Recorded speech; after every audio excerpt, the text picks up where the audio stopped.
America. To get our programs by email, visit voaspecialenglish.com or write to special@voanews.com.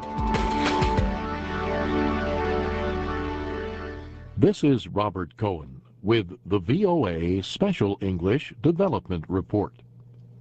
The International Labor Organization says child labor limits economic development. It says educating children instead of forcing them to work would create huge gains for developing countries. The International Labor Organization is part of the United Nations. The agency proposes that child labor be substituted with education by the year 2020. A 3-year study by the agency compared the costs against the gains from ending child labor. Researchers found that paying for education in developing nations could bring 7 times the return on investment. The researchers also note the other gains that would come from removing the worst forms of child labor. Ending slavery and the sale of children for sex would reduce injuries and sickness. The International Labor Organization estimates that about 250 million children are involved in child labor.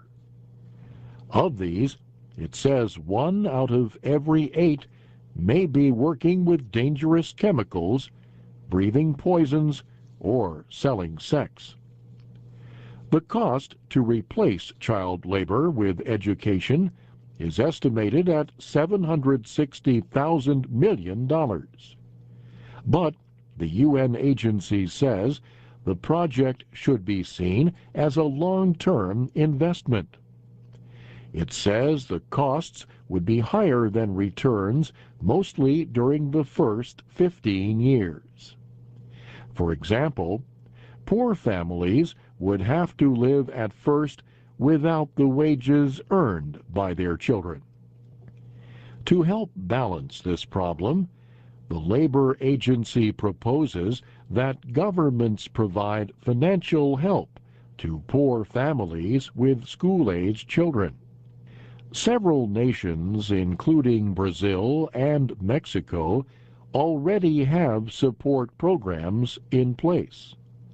The study says governments would also need to invest in new schools, books, equipment, and teacher training. Juan Somavia is the Director General of the International Labor Organization. He says the proposal is not only a good social policy, but also a wise economic plan. He says each additional year of education for an older child adds 11% per year to future earnings. The labor agency says all parts of the world would gain by ending child labor. The study estimates that countries in North Africa and the Middle East would gain more than $8 for every $1 invested. Asian countries would gain more than $7 for every